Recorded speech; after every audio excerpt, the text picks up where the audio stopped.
My name is Dawn Needles, and I'm Regent of Mary Isham Keith Chapter, National Society, Daughters of the American Revolution. And I'm glad you're all here. It's a beautiful day. Thank goodness. This is a solemn yet joyful occasion where we celebrate and give honor to those who gave faithful service to our nation during the Vietnam conflict. Will those who are leading the ritual please come to the front?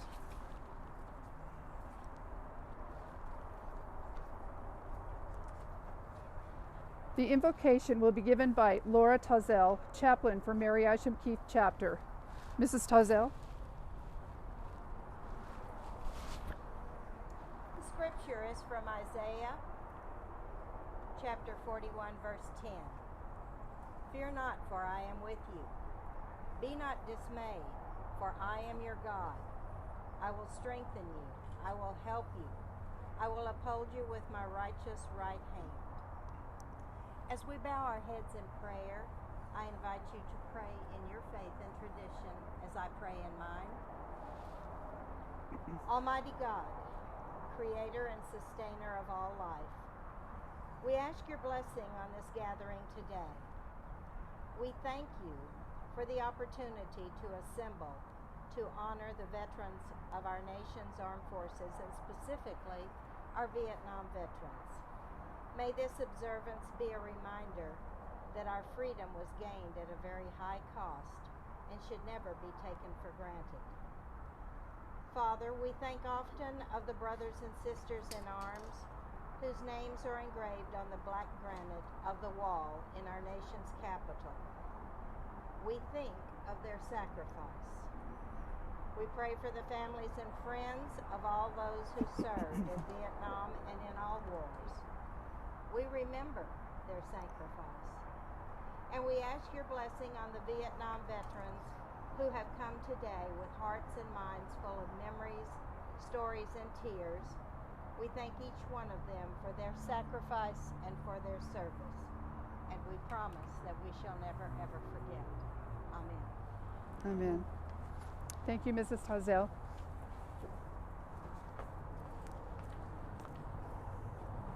The DAR ritual is printed on the back of your program, and I apologize for the sun. The Pledge of Allegiance will be led by Honorary Regent Linda Johnson, the American's Creed by National Defense Chair Patricia Sinclair, the Preamble to the Constitution of the United States by First Vice Regent Sonia Starnes. The National Anthem will be led by DAR Service for Veterans Chair Penny Galt. It is an honor to have with us today Boy Scout Troop 17 to present the colors.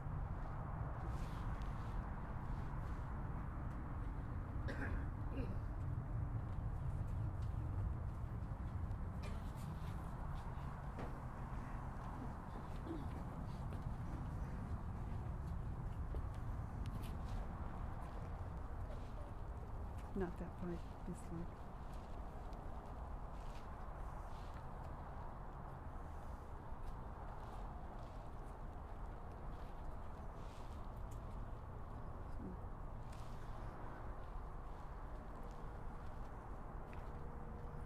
Ladies, I pledge allegiance to the flag of the United States of America and to the republic for which it stands, one nation, under God, indivisible, with liberty and justice for all.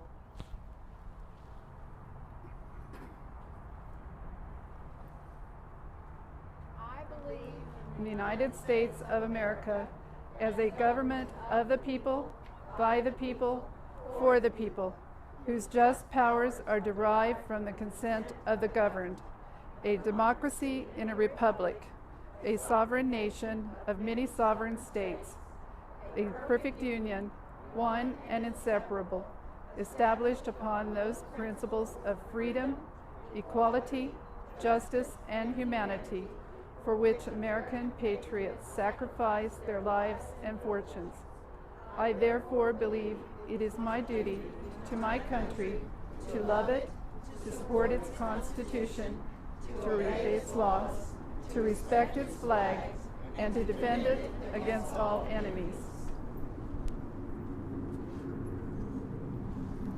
we The people of the United States in order to form a more perfect union, establish justice, restore domestic tranquility, provide for the common defense, promote the general welfare, and secure the blessings of liberty to ourselves and our posterity, do ordain and establish this Constitution for the United States of America. Say, can you see by the dawn's early light what so proudly we hailed at the twilight's last gleaming, whose bright stripes and bright stars through the perilous fight o'er the ramparts we watched were so gallantly streaming, and the rocket's red glare, the bombs bursting in air, gave proof through the night that our flag was still there. Oh, say does that star-spangled banner yet wave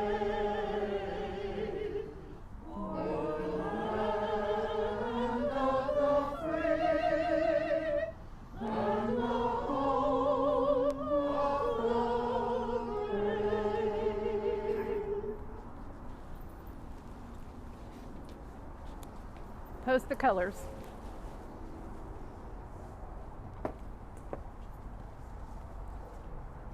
Salute. Color guard dismissed.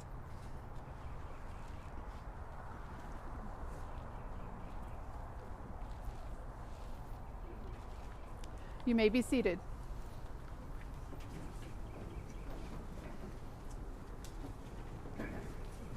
Again, a welcome to all of you. We will begin with introductions. Please stand as your name is called.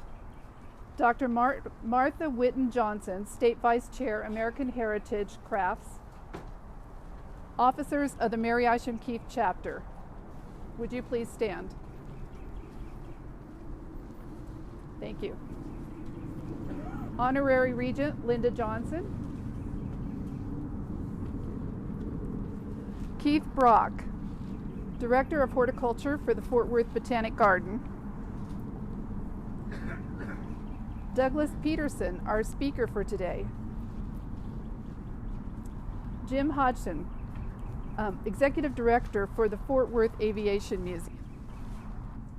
And Walter Burden, Scoutmaster, Boy Scout Troop 17. He's back here. And the Boy Scouts. And we're so grateful to you for coming today. Thank you. Thank you, everyone. The Daughters of the American Revolution is a nonprofit, non-political volunteer women's organization founded in 1890. With more than 185,000 members, our mission is to preserve American history, secure America's future through better education, and promote patriotism. Patriotism has been a major focus of activities since Mary Isham Keith Chapter was chartered in 1898. United States flags have been given to many organizations, including public schools, the Carnegie Library, Lena Pope Home, Boy Scout camps, and Wesley House Mission. Copies of the correct use of the flag leaflets and the American's Creed were placed in all the Fort Worth public schools. And I hope you got a chance to get a copy of the flag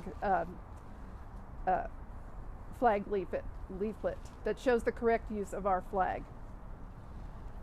The Fort Worth Botanic Garden was established in 1934, and it's the oldest botanic garden in Texas. In 1938, Mary Isham Keith Chapter donated a flagpole and a United States flag to the new garden. It was placed near this shelter house with a monument of dedication at its base which read, "Presented by Mary Isham Keith Chapter, Fort Worth, Texas, October 12, 1938. This flagpole is right behind us, right over here. Last August, some of our chapter members gathered at the garden to clean and polish the monument. These members are here today. Would you please stand if you helped to clean the monument? We'd like to recognize you. Thank you. Early last year, I bought a U.S. flag, which is flown over the U.S. Capitol. Oh, okay. When they fly these flags, they ask which date you want to fly your flag on, and I chose March 29th, National Vietnam War Veterans Day. We wish to present this flag to the garden. Here today to accept is Mr. Keith Brock, Director of Horticulture here at the garden. Mr. Brock. We present this flag to you along with 2 certificates. This is to certify that the accompanying flag was flown over the United States Capitol. Acting Architect of the Capitol, Thomas J. Carroll III. And this one is from Senator John Cornyn, who attests the same. These are for you. Thank you very much. You're welcome. Thank you. Thank Would you you. like to say a word? Well, just welcome everybody out today. It's a beautiful day, and glad we could all be here to celebrate this, and appreciate everybody coming out and the service and the sacrifices that have been made. So thank you for being here today.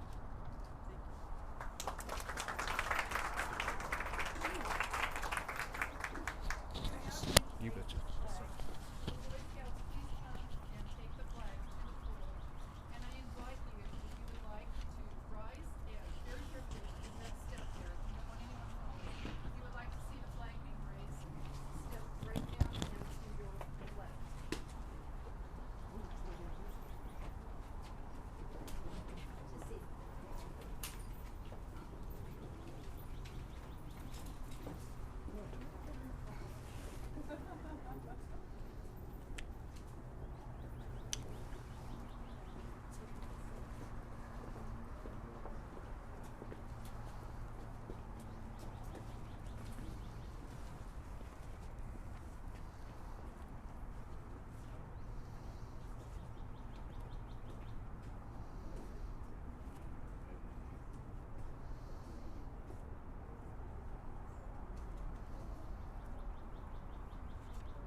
Thanks, Odie. This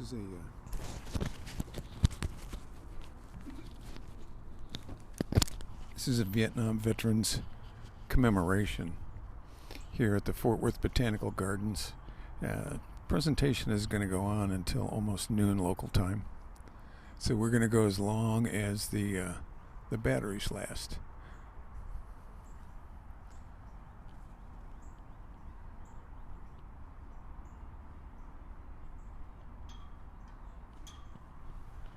There's some local Vietnam veterans who will be receiving their Department of Defense Vietnam era commemoration pin here in just a few minutes.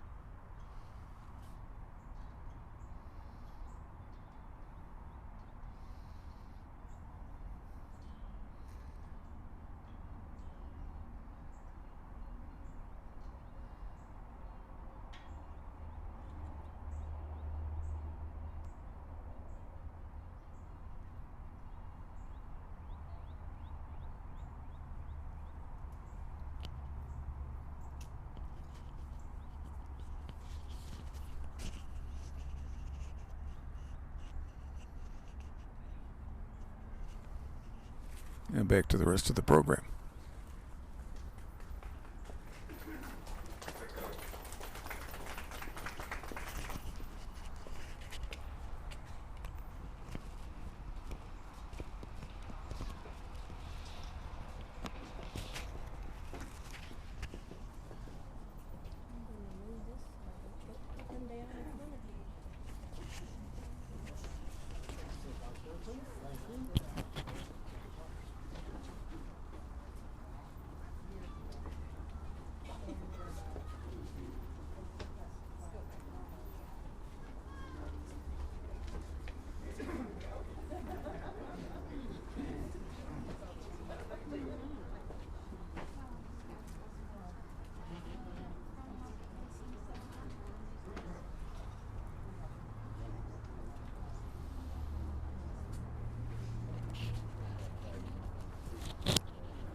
climactic. Thank you, Dawn. I really do appreciate the opportunity.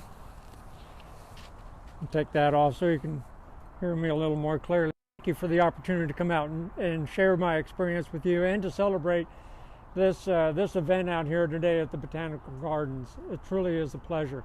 This D-Day, Doug, that Dawn talked about in the introduction is a whole nother story which I don't have time to get into. Thank goodness about that. But I would like to welcome home all my brothers and sisters from Vietnam. It's important that we recognize them because certainly when we came home, we did not have the welcome that we are enjoying today. So thank you for being here. Some of you remember the sounds of a Huey blade. The pop of that Huey blade was very, very unique. And you could hear that 5 clicks away. And you knew it was a Huey. And you knew the fact that it was either going to be there for a resupply mission or it was going to be there to take your wounded back to a medical facility. But that Huey blade pop was very unique in its right. In the introduction, I was a dust-off pilot. That is a medical evacuation helicopter pilot. Now there is a difference between dust-off and medevac. So you may have heard the call sign medevac. That's a first cav. First cav had their own dust-off or medical evacuation unit, and so they were called medevac, and the rest of us outside of the first cav were called dust-off. So many dust-off call sign in which they still use today for medical evacuation helicopters. The dust-off crew consisted of an aircraft commander, a co-pilot, a medic, and a crew chief. We were unarmed. Our personal weapons that we carried were for patient protection in accordance with the Geneva Convention. So we didn't have any door guns or anything like that. And the big red crosses on the sides and on the nose and on the belly were very good aiming points for the Viet Cong to use. They used them a lot. So my area of operation was in the southern part of South Vietnam. In fact, this is the tactical map that I used while serving in Vietnam. So I've still kept it all these years. And you can see, and it's plastic coated, and we would write on it with grease pencil various places that we were going to be going. So this is the area in which we flew our missions. Most of it was around, our home was located in Long Binh, which is just east of Saigon. And we had 4 3-day remote sites, one near Tay Ninh. That was really close to the Cambodian border. And then we had Tan An, Swan Loc, and another one called Nui Dat. Nui Dat was where our Australian NATO forces were based, and we would work with them. So we not only supported the U.S. troops, we supported the Koreans army that was over there, the Australian army that was over there, as well as the Army of Republic of Vietnam. So we serviced all of those, just not the U.S. troops. We flew from in that area. There was a lot, mostly rice paddies or triple canopy jungle. So we had a wide variation of all those kinds of terrain. In the southern part, it was rice paddies. In the northeast part, it was triple canopy jungle. So it was just, and we flew these missions day and night in all kinds of weather. It doesn't make any difference what kind of weather was going on.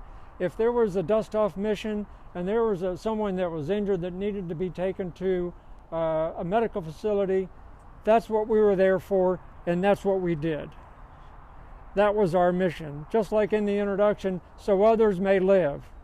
That was our motto. I remember one of the sites that was down in Tanan, it was in the southern part, there was a lot of conflict going on during this one period, and we were constantly in the air. I flew 12 consecutive hours, and we would hot refuel. In other words, we would never shut the engine down. We would just pump it full of gas again and go back out for another 2 hours. And so we were going for 2 hours at a time. For crew rest, we had to take a break. We had to eat, we had to sleep. So another helicopter would then go out and continue the missions for another 12 hours, and we rotated out for 4 consecutive days, doing nothing but picking up injured American and ARVN troops for that 4 days. That was the longest, so 48 hours of flight time in 4 days. That's a lot of flying. That's a lot of sitting on your butt, because that's all we never got out. We never got out of the helicopter for that 12-hour period. So what we would do is, when we would get the missions on the radio, we would take a grease pencil and write it on the windshield. We would write the location and the coordinates based on this map, and the radio frequency of the person on the ground, and so forth. And so we would go out and we would be writing missions after mission, and then as we cleared one, we would erase it and write another one. But it was a continual process while we were out there. Some of the most dangerous missions that we flew in Vietnam were hoist missions. And it's when we couldn't land the helicopter to pick up the injured. We would have to sit there at a hover above the trees, lower a cable with a jungle penetrator down into the jungle to have them strap on the injured, and then we would hoist it up. Now we would be flying, actually the helicopter would be lower than the tree, but the blade's just above the tree. We needed to minimize our exposure because of the enemy. So we had to get as low as we could based on the terrain.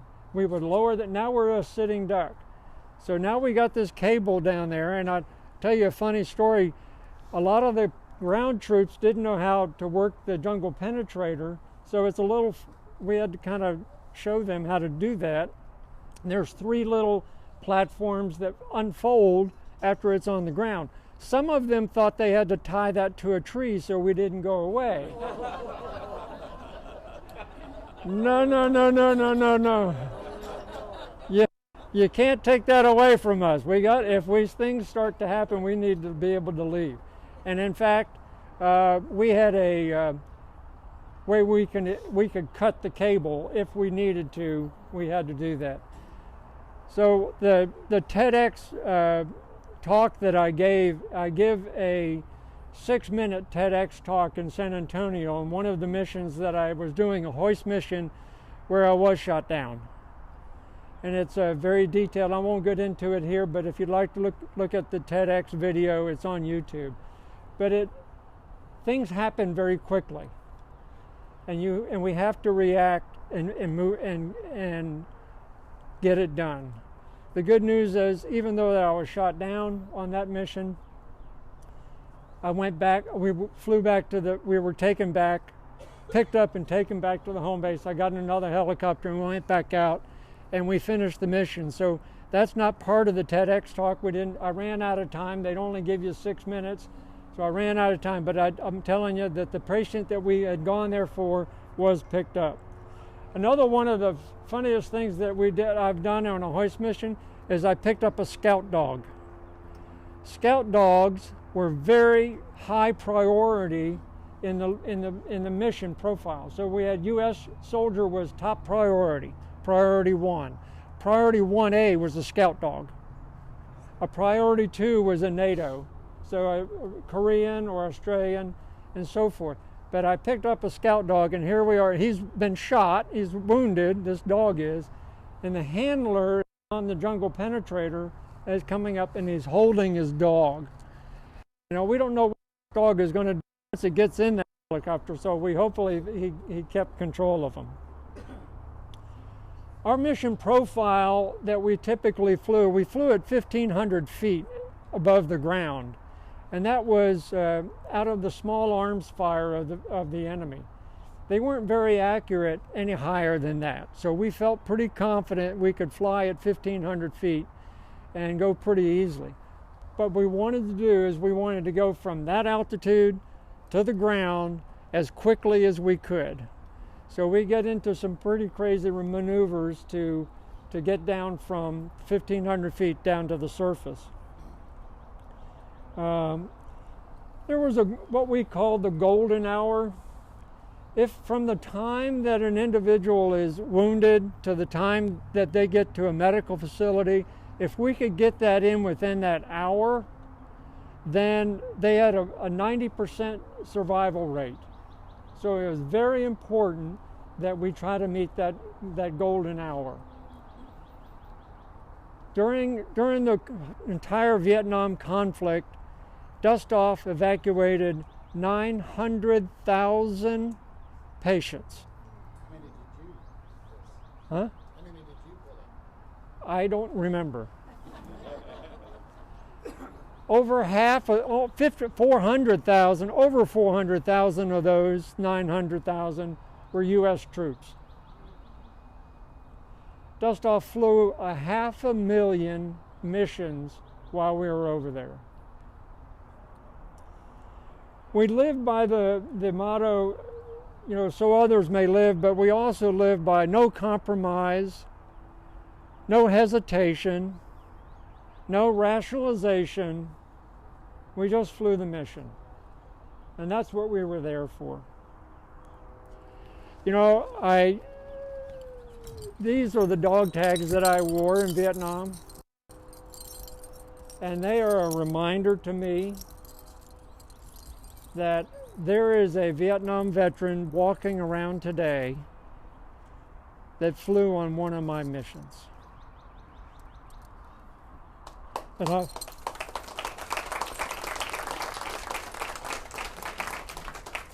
And I'm just happy that I was there, because the 58,300 names on the wall that is in DC didn't make it. In fact, 2 of my flight school classmates that were out here in Mineral Wells with me did not come home. One of them was flying a Dust-Off mission at night in bad weather, but he flew the mission. But sadly, he didn't make it. But I just wanted to share that little bit with you, a little bit about my experiences in Vietnam. I wouldn't trade them for the world, because I was there to help, and I did my best. And I am honored and proud to be here to share that with you, and to all the veterans that are here today. I just want to say thank you for your service to this great country, and I salute you.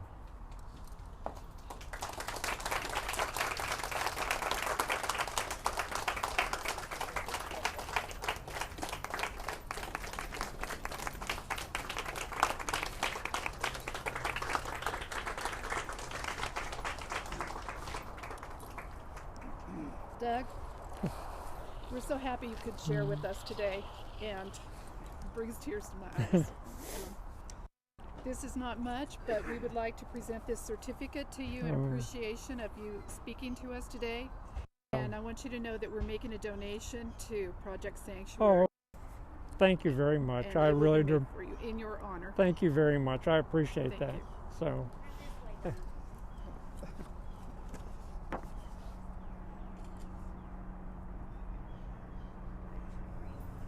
Thank you very much, Tom. Thank you.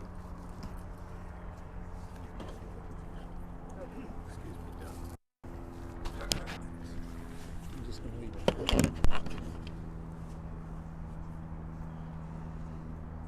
Brought tears to my eyes. Mary Isham Keith Chapter is a proud partner with the United States of America Vietnam War Commemoration. We are privileged to honor our Vietnam veterans and their families here in the garden today. This national commemoration was authorized by Congress, established under the Secretary of Defense, and launched by the President in 2012. Its primary purpose is to thank and honor Vietnam veterans and their families for their service and sacrifice. Today, we join thousands of communities throughout the nation in doing just that. For those who may not be aware, the Vietnam War Veterans Recognition Act of 2017 established the 29th of March in perpetuity as a national day to recognize the previously unsung patriotism of our Vietnam veterans. So, National Vietnam War Veterans Day joined the 6 other annual military-centric national holidays codified in law, among them Memorial Day, Independence Day, and Veterans Day. President Donald Trump also issued a proclamation in 2017 which stated, and I quote, "To ensure the sacrifices of the 9 million heroes who served during this difficult chapter of our country's history, are remembered for generations to come. I signed into law the Vietnam War Veterans Recognition Act of 2017, designating March 29th of each year as National Vietnam War Veterans Day. Throughout this commemoration of the 50th anniversary of the Vietnam War, and every March 29th thereafter, we will honor all those who answered our nation's call to duty. We vow to never again confuse personal disapproval of war with prejudice against those who honorably wear the uniform of our armed forces. With conviction, our nation pledges our enduring respect, our continuing care, and our everlasting commitment to all our Vietnam veterans." Unquote. Now, many people ask, why March 29th? The answer is multifaceted. First, March 29th, 1973 was the first U.S. Military Assistance Command Vietnam was the day that it was established. In addition, March 29th, 1973 was the day the last U.S. combat troops departed Vietnam. Finally, March 29th, 1973 was the day Hanoi released the last of its acknowledged prisoners of war. So you see, March 29th is a fitting choice for our National Vietnam War Veterans Day.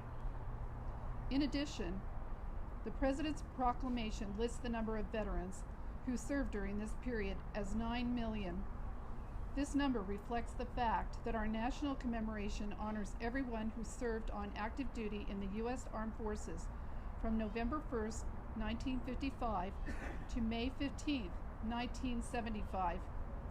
No distinction is being made between veterans who served in country, in theater, or who were stationed elsewhere during the Vietnam War period.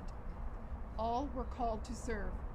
None could self-determine where they were stationed, and all were seen in the same way by a country that could not separate the war from the warrior. Each person who served during this period earned and rightly deserves our profound thanks. People also ask, how were these bookend dates chosen? Again, the answer is clear. November 1st, 1955 was selected to coincide with the official designation of the Military Assistance Advisory Group Vietnam, while May 15th, 1975 marks the end of the battle precipitated by the seizure of the SS Mayaguez, and the names of our service members lost in that battle are listed on the Vietnam Veterans Memorial in Washington, D.C. So today, we gather for 3 key reasons. First, to honor those from Fort Worth and the surrounding cities who, in President Abraham Lincoln's words, gave their last full measure of devotion. Those whom to us are family are also counted among the 58,276 men and women, their average age 22 years and 9 months, whose names are engraved in the polished black granite of the Vietnam Veterans Memorial, also known as the Wall, in Washington, D.C. We will place a wreath in their honor.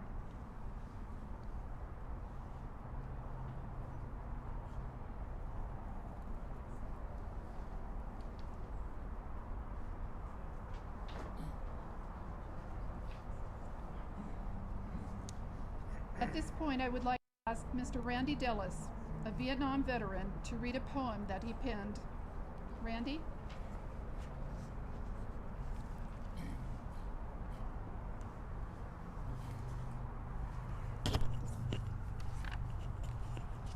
It's on your cover.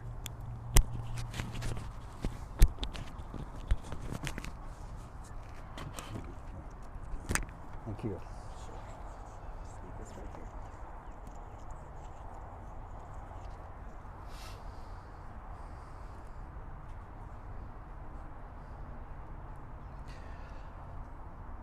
By the grace of God, I did not go to Vietnam. My service to our country was during the Korean War era. I guess I'm the oldest person here.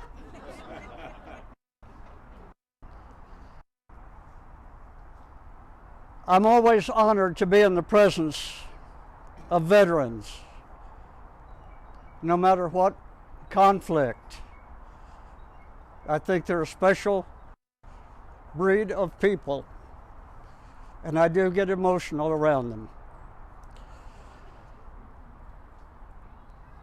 When I heard that the traveling Vietnam Wall was coming to Arlington, Texas in 2006,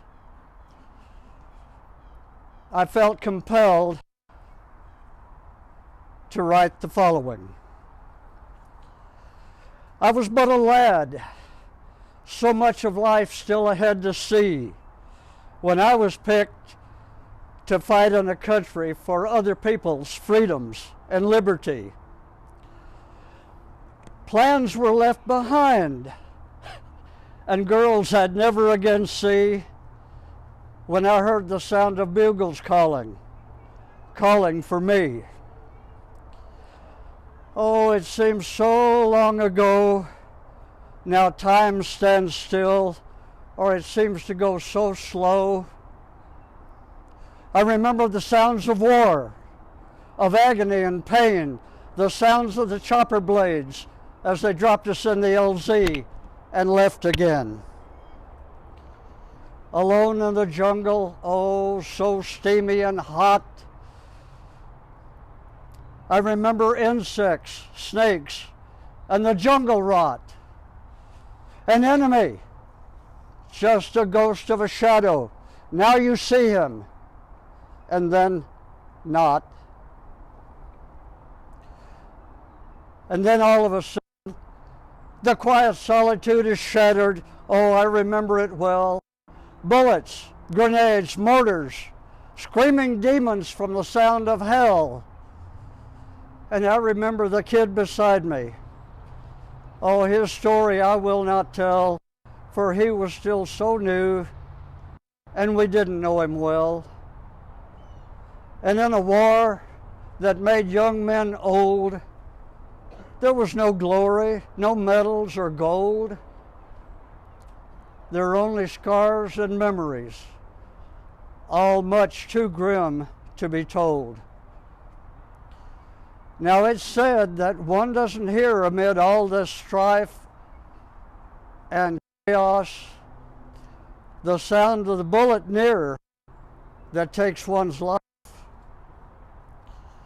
That's true. I'm here to say that's the way it happened for me on that fateful day.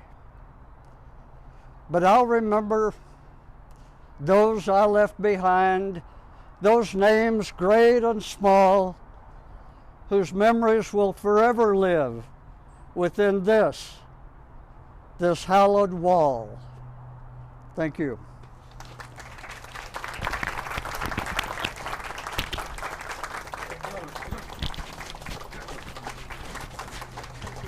Oh, okay.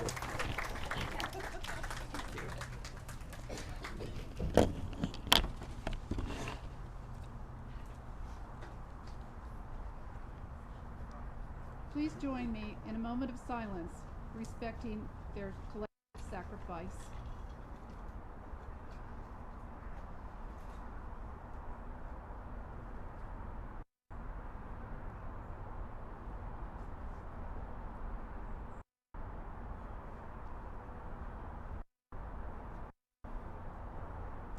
Thank you. Next, we recognize those who served but are no longer among us, as well as their families who endured untold sacrifices in supporting their service. If there is anyone here who is family to someone who served during the Vietnam War period but is no longer with us, would you please raise your hand in their place and allow us to honor you both?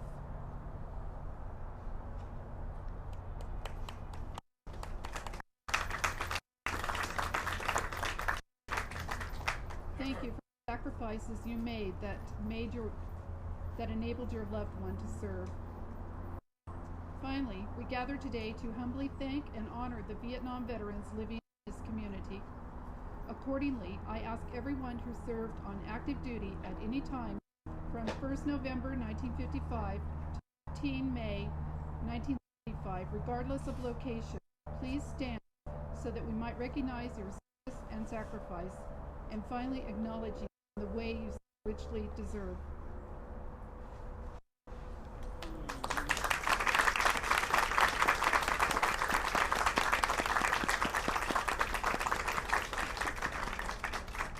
Thank you. If their families will please stand and join them, please stand.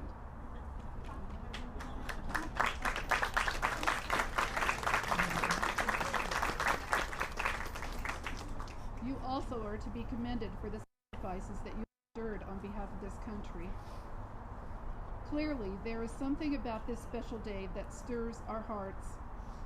Is it the memory of those who gave the ultimate sacrifice? Or the sobering fact that 1,587 are still considered missing in action, and their families await word of their fate as we continue our diligent work to fulfill our promise and bring them home? Or that more than 350,000 American warriors carry both seen and unseen scars from this war, and more than likely some carrying those scars are among us this day. Perhaps it is the fact that those who just stood uniquely comprehend what this day truly represents. After all, they served and sacrificed, yet received no thank yous, no cheers, no parades. Although profoundly impacted by their experiences, those who were able quietly slipped back into their lives that they had left, as if they had never been gone. Now, there is no denying that 50 years is a long time to wait. Regardless, it is vital that each and every one of you Vietnam veterans and your families understand the prominent place that you now occupy in the conscience of this nation, and the high measure of esteem in which you are held by friends, neighbors, and countrymen. Mr. Jim Hoxton, Executive Director of the Fort Worth Aviation Museum, would you please come forward and speak a little about the Vietnam War Era Memorial here in Fort Worth? Sure. Thank you, Donna. Thank you. Good morning, everybody. I am also the chairman of the Tarrant County Vietnam War Era Memorial Committee. About 4 years ago, a number of us got together and felt that there needed to be a Vietnam era war memorial here in Tarrant County to recognize the sacrifices that people made. So we've been working on this for quite some time. We did a groundbreaking last fall, and in 2019 we did a contest throughout the school districts, and the committee chose a design that was done by a high school senior. That design is now being worked on by a professional sculptor here, and we hope to start the fundraising effort soon. 221 residents of Tarrant County did not return home. 221. And there are more veterans who are dying every day from Agent Orange and their exposure while they were in Vietnam.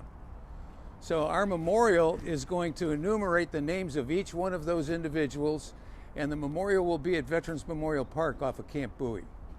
So we We enjoin you to come and participate. We have a website, we have a Facebook page. Keep up with the progress of what's going on and help us honor those people who did not come back. I'd like to thank you for the opportunity to do this. And one small other piece, Doug flew the Huey. Every one of the Hueys that flew in that war and flew the dust-off missions were built right here in North Texas. Thank you.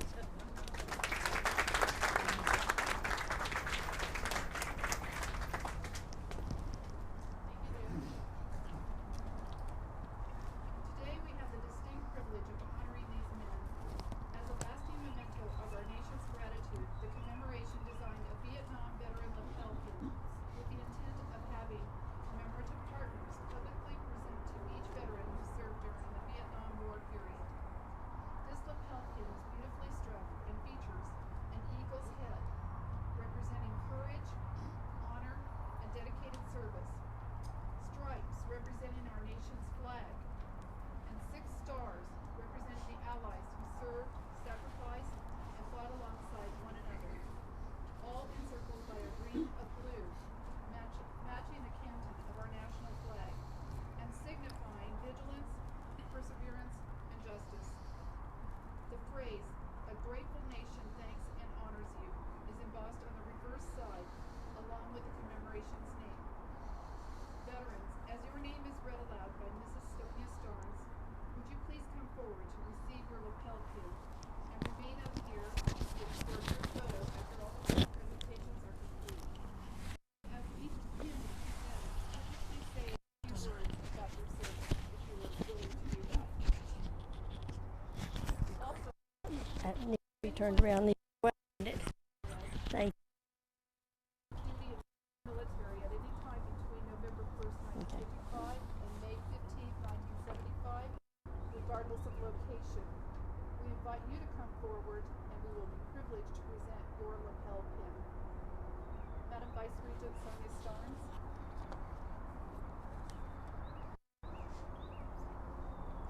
Thank you, Madam Regent. Major Al Lucier, U.S. Air Force.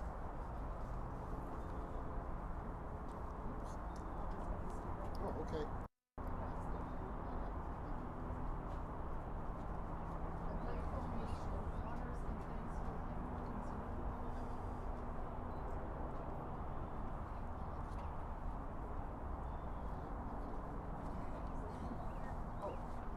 welcomes you. Unfortunately, I did not serve in Vietnam either. I was basically an aeronautical master operator engineer launching rockets on the west coast approximately years, and worked expanding airplanes at Wright Patterson. I did not lift a weapon, did not get firearms, so I tried to do my duty.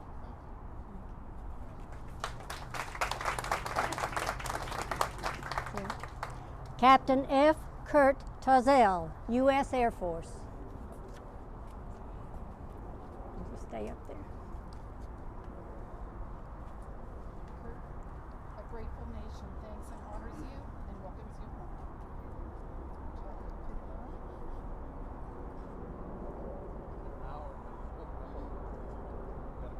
Would you like to say a few words? Sure. Well, first of all, I'd like to thank the ladies and members of the Daughters of American Revolution for not only recognizing the Vietnam veterans, but for continuing to honor the patriots of 200 years ago.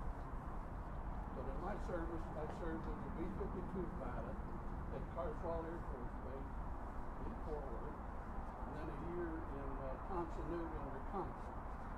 So it was a adventurous experience. But thank you again, ladies, for DAR, for everything.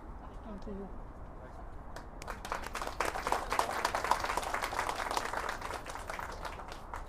Specialist 4, Kenneth Ian McFarland, U.S. Army Airborne.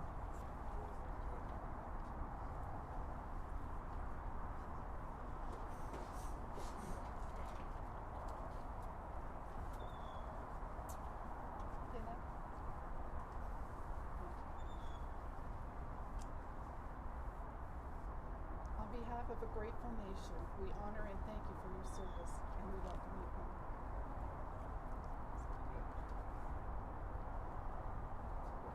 thrown apart about having to say something. I discovered I wasn't very good at school, so I volunteered for the draft. Once I was in, I was dared to go airborne, so I did. Then I was in the infantry out of Fort Ord. Had orders for Vietnam, called my girlfriend in Dallas, said, "Get ready, I'm coming home." And the next day I found myself on a ship to Germany. So, the Army, they've got mysterious gods.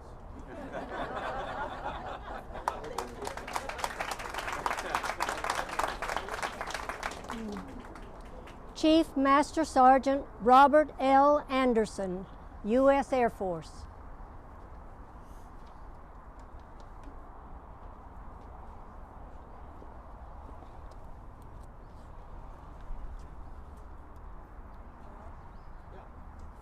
On behalf of a grateful nation, we thank you and we honor you for your service.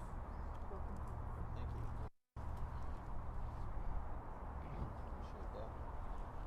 Well, I don't have a very exciting story. Let's see. I spent my time during Vietnam there out overseas in Okinawa and in Thailand, Lupao, and Kokai Air Station. But I spent 23 years in the service and retired in '88.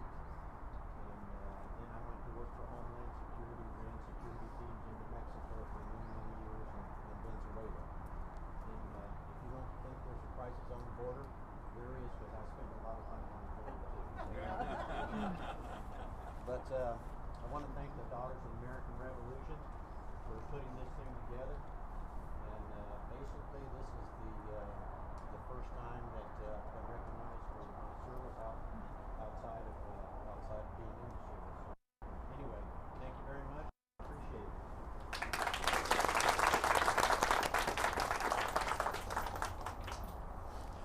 Chief Warrant Officer 2, Patrick E. Cannon, U.S. Army.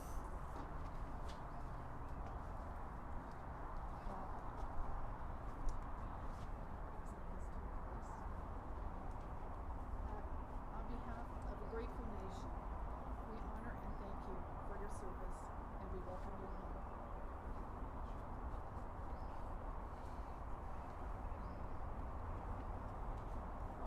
Glad to see another Rotorhead here in the group. Thank you very much, first of all, to the Daughters of the American Revolution. I think it's a wonderful thing that they're doing, and a wonderful thing that they're finally we're giving recognition to those of us that served in Vietnam. I was in South Vietnam. I was stationed in Phu Loy with the Chinook unit, the 213th Black Cats, which, by way of reference, is the same unit that lost the Chinook in Afghanistan. It was shot down with the SEAL team on board. I think that was very public. Everybody knew it. But that was a continuing unit that I served with that came out of Vietnam. I was proud to fly and proud to do what we did. I flew over 1,000 missions in Vietnam and got the Distinguished Flying Cross for one of those, which I won't go into here, but it was a rather exciting night, as you can probably talk about from the dust off. Again, thank you very much. And congratulations to all those veterans.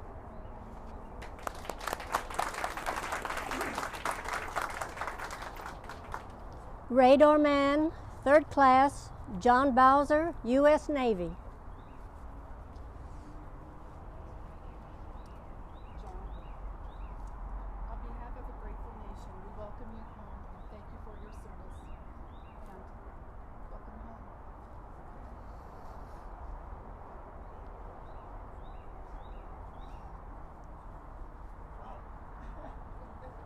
Yeah, I was a radarman, 3rd class in Vietnam. We had fresh out of the box, brand new destroyer escort guided missiles.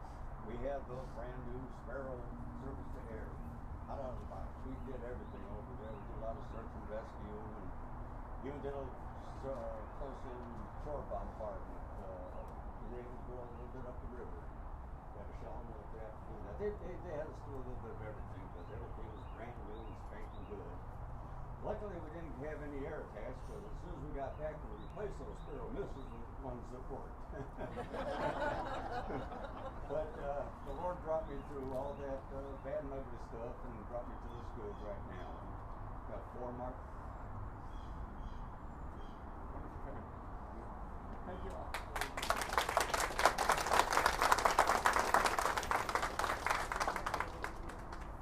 Staff Sergeant Randolph L. Dellis, U.S. Air Force.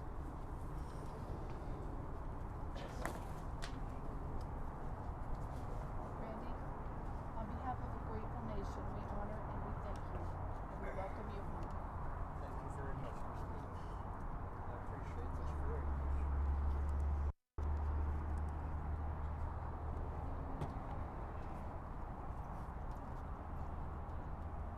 My military life was fairly tame. All I handled were 20-millimeter ammunition, nuclear and thermonuclear weapons. But I promise you, I was careful. I never dropped one.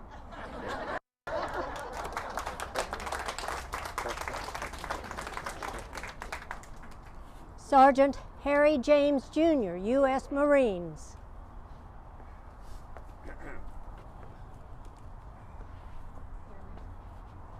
On behalf of a grateful nation, we honor and thank you for your service, and we welcome you home.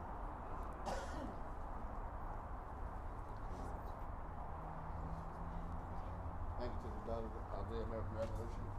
My name is Harry James. I had the distinct pleasure of being in college in the early 70s. That's my wife. I've been with since she was 11 years old.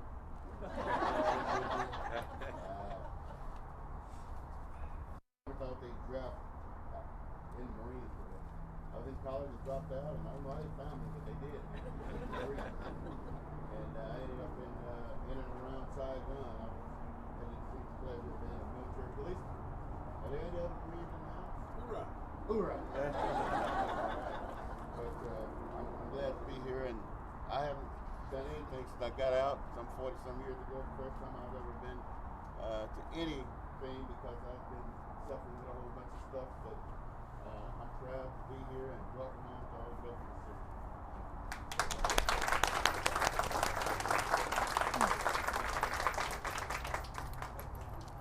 Staff Sergeant Ronald K. Hines, U.S. Air Force. The pin will be accepted by his wife, Dr. Linda Hines.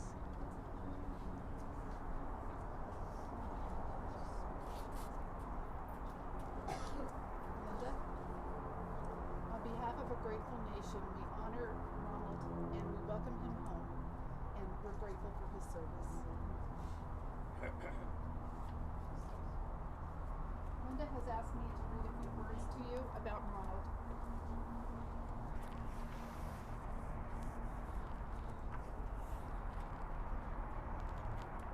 Ronald K. Hines grew up in western Kentucky.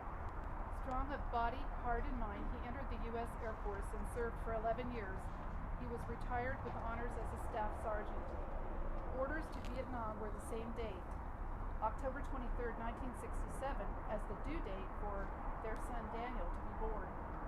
The Air Force gave him a week delay, and Daniel arrived on time. He served at, I hope I can say these words, Cam Ranh Bay, but was sent as ground support to many places. He was at Vung Tau during the 1968 Tet Offensive and was wounded. Sand and shrapnel entered his eye. He spent 1 year in Walter Reed Army Hospital and Bethesda Naval Hospital. Placed on medical leave, he went back to school and he finished an engineering degree. His career was good until the effects from exposure to Agent Orange took its toll. For the past 23 years, he has been severely disabled, but stays strong in his faith and courage. He is now in acute care on the west side of Fort Worth. He is calm, and Linda says this, when I said to him by phone this week that we need to win this battle too, he said, the battle is won. Whether he means that physically, again, or spiritually, I do not know, but he has fought a good fight.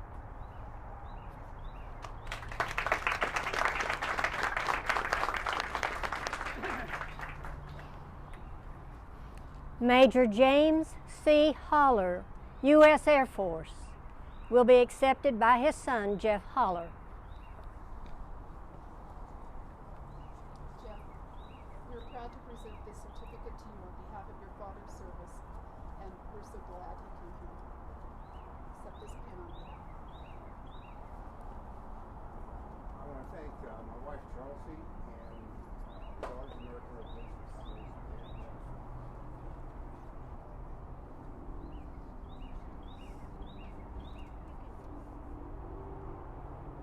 My dad loved God.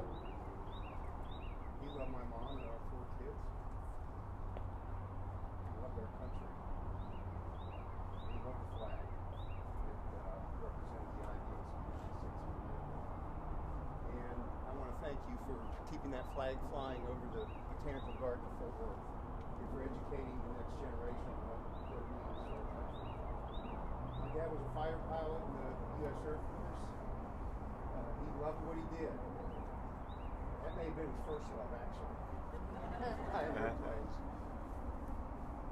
He volunteered to go fly in Vietnam in his early 40s with a wife and 4 children because he felt like that was his job, to protect the ideals of the United States of America. He served his country well. He flew. He volunteered to go from fighter jets to what was called an A-1E Sky Raider. It was a single engine prop plane used for close air support. He had an affinity for ground troops. He affectionately called grunts. And I asked once, why would you volunteer to go to war? And he said, that's what I was trained to do, and I was trained to protect our country. I'm going to do it. The A-1E Sky Raider was, their motto was lower, slower, and closer. And I asked him, why would you want to fly something that's the motto is lower, slower, and closer when people are shooting at you? And he said, because our ground troops, when they call us in, the situation's dire, and often we're the only hope they have, because the jets can't get in close enough. He won a Distinguished Flying Cross in Vietnam, 2 Purple Hearts when he was shot down. They allowed his plane compound fractures both his ankles landing. I've got to say, Doug and Patrick, who was a brave helicopter pilot whose crew rescued him.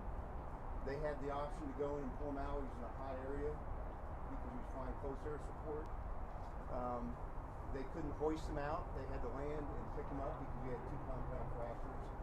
And under heavy fire, they got my dad out. We got another 3 or 4 years with him as a result. So thank you and God bless you. I've always wanted to thank the man that got my dad out of there, the crew. We got another 3 or 4 years. He ultimately died of the injuries, surgeries and complications from the surgeries from his injuries from getting shot down. He was a hero, as is every man that's been honored here today.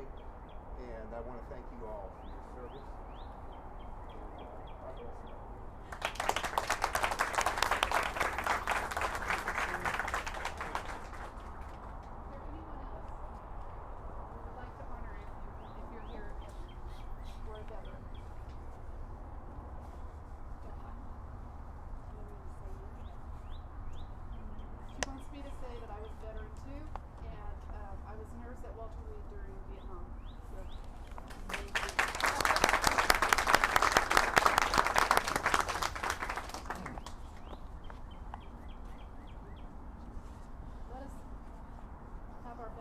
Now as we conclude this ceremony, and I thank you all for coming.